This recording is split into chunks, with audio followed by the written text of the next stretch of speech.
উইৰামঘাটত একাংশ নগা সম্প্ৰদায়ৰ লোকে আহি অসমৰ মাটি তেওঁলোকে মাটি বুলি দাবী কৰাক আমি গৰিহণা দিছো।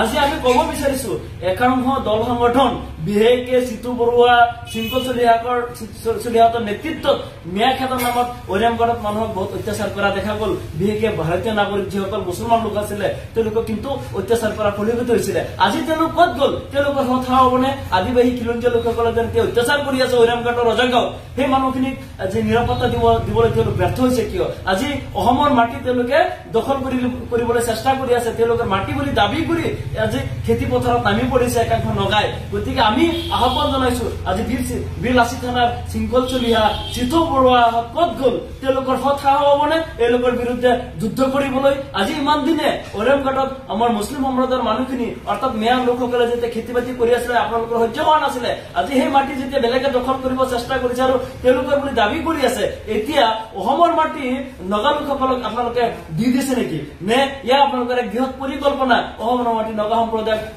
দি দিয়াৰ? গতিকে প্ৰকৃত ভাৰতীয় নাগৰিকসকলক হাৰাশাস্তি কৰি আজি অসমৰ মাটি যিসকল অসমীয়া ভূমিপুত্ৰ আছিলে ক'ব গ'লে মিয়াসকল আমাৰ ভাৰতীয় নাগৰিক হয়, তেওঁলোক ইয়াৰে নাগৰিক, ইয়াত কোনো সন্দেহযুক্ত নাগৰিক নহয়। সন্দেহযুক্ত নাগৰিক এওঁলোকৰ ওপৰত যি অত্যাচাৰ প্ৰচাৰ কৰা হ'ল, আজি সেই চিংকল চলিহা বা চিতু বৰুৱা ক'ত গল? আজি সেই আমাৰ খিলঞ্জীয়া লোকসকলক নিৰাপত্তা দিয়াত আপোনালোকে ব্যৰ্থ হৈছে। আজি আপোনালোকে তাতে গৈ যুদ্ধ কৰক না নগাৰ বিৰুদ্ধে আপোনালোকৰ ইমান কথা আছে যদি। গতিকে আমি বিচাৰিছো যিসকল খাটি খোৱা হাড়িসমূহ যে অসমীয়া প্ৰকৃততে ভাৰতীয় নাগৰিক মিয়াৰ নামত আজি মুছলমানসকলক অত্যাচাৰ কৰা পৰিলক্ষিত হৈছিলে। গতিকে ইয়া আছিলে একমাত্ৰ ৰাজনৈতিক ষড়যন্ত্ৰ বুলি আমি অভিযোগ কৰিছো মোচাৰ ফালৰ পৰা। গতিকে মুছলিম ছাত্ৰসন্থাৰ ফালে আমি ইয়াৰ এটা নিন্দা কৰিছো আৰু অতি শীঘ্ৰে ইয়াৰ এটা বিহিত ব্যৱস্থা কৰিবলৈ আমি চৰকাৰৰ দাবী উত্থাপন কৰিছো।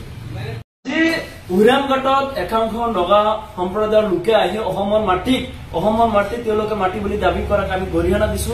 আজি আমি কব বিচাৰিছো একাংশ দল সংগঠন বিশেষকে চিতু বৰুৱা চিংকল চলিহাতৰ নেতৃত্বত মিয়া খেতৰ নামত উইৰামঘাটত মানুহক বহুত অত্যাচাৰ কৰা দেখা গল। বিশেষকে ভাৰতীয় নাগৰিক যিসকল মুছলমান লোক আছিলে তেওঁলোকক কিন্তু অত্যাচাৰ কৰা পৰিলক্ষিত হৈছিলে। আজি তেওঁলোক ক'ত গল? তেওঁলোকৰ কথা হ'বনে আদিবাসী খিলঞ্জীয়া লোকসকলে যেন অত্যাচাৰ কৰি আছে উইৰামঘাটৰ ৰজাগাঁও সেই মানুহখিনিক আজি নিৰাপত্তা দিবলৈ তেওঁলোক ব্যৰ্থ হৈছে কিয়? আজি অসমৰ মাটি তেওঁলোকে দখল কৰিবলৈ চেষ্টা কৰি আছে। তেওঁলোকে মাটি বুলি দাবী কৰি আজি খেতি পথাৰত নামি পৰিছে একাংশ নগাই। গতিকে আমি আহ্বান জনাইছো আজি বীৰ লাচিত থানাৰ চিংকল চলিহা চিতু বৰুৱা ক'ত গল? তেওঁলোকৰ কথা হ'বনে এওঁলোকৰ বিৰুদ্ধে যুদ্ধ কৰিবলৈ? আজি ইমান দিনে উইৰামঘাটত আমাৰ মুছলিম সম্প্ৰদায়ৰ মানুহখিনি অৰ্থাৎ মেয়া লোকসকলে যেতিয়া খেতি বাতি কৰি আছিলে আপোনালোকৰ সহ্য হোৱা নাছিলে।